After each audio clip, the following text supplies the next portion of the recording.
家好，我是 Lisa。新的一学期很快就要开始了，还是已经开始啦？那想必很多学生应该已经准备要出发到美国来读书了吧？那在你到学校之前呢，你还需要再过一关，那叫做海关。那如果有一个不小心有什么差错的话，你很可能会被当场遣返的哦。所以今天我们就来聊聊留学生入境美国需要准备些什么，好让大家可以平安的入境美国。娃娃 TV。首先呢，你下飞机之后呢，请先准备好你的护照，护照真的很重要。如果没有护照的话呢，你不要说美国了啦，你连自己本国的国门都出不去了。再来呢，就是 I-20。I-20 呢，对留学生来说呢，是跟护照一样重要的东西。你入境的时候，你除了需要提供护照给海关之外呢，你还需要提供 I-20 给海关。所以千万记住，一定不要放在行李箱里面，要随身携带哦。再来呢，就是一张入境申报表。这张呢，你在飞机上的时候呢，可以跟空服员们索取。空服员在飞机上的时候，有一定的时间啊，都会拿着一叠那种申报表，然后在那边问有没有需要入境申报表的啊？入境申报表有没有需要的啊？有没有需要入境申报表的啊？这个时候呢，你就可以跟他们索取一张来写，省得下飞机之后呢，还要跟很多人挤在那边写。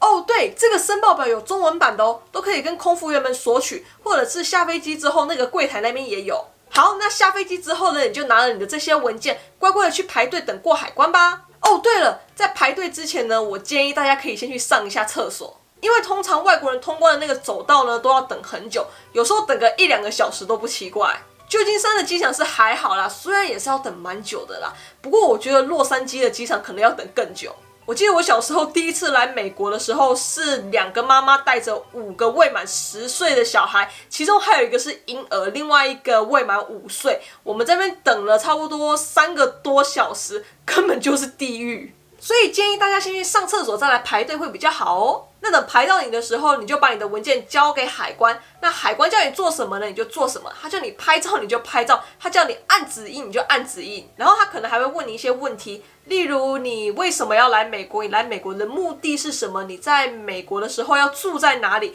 或者一些学校相关的问题。这时呢，你只要放轻松诚实的作答就可以了，不用太紧张啦。如果没有什么意外的话呢，你就可以去拿行李准备踏上你的美国留学生活啦。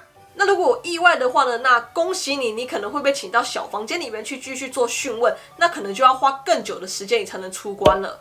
好，那我在这边呢再特别的提一下 I-20。各位拿着 I-20 出入境美国的同学们呢，请到学校之后呢，拿着你的 I-20 到学校的留学生办公室呢，去给里面的工作人员在 I-20 第3页的下面的某个地方签上他们的名字。然后各位同学，请在你下次离开美国之前呢，先检查一下你 I-20 上面的有效日期。那有效日期一般都是1年啦。如果你离开美国之后还想要回去继续读书的话，那就不要忘记去续签你快过期的 I-20。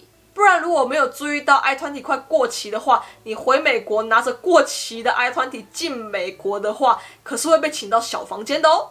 好，那以上就是留学生在美国出入境的一些程序。其实一般游客也差不多是这样子啦，只是一般游客不需要 I-20 而已。但拿台湾护照入境美国的游客虽然是免签啦，但是还是需要先上网登记 ESTA 免签入境哦。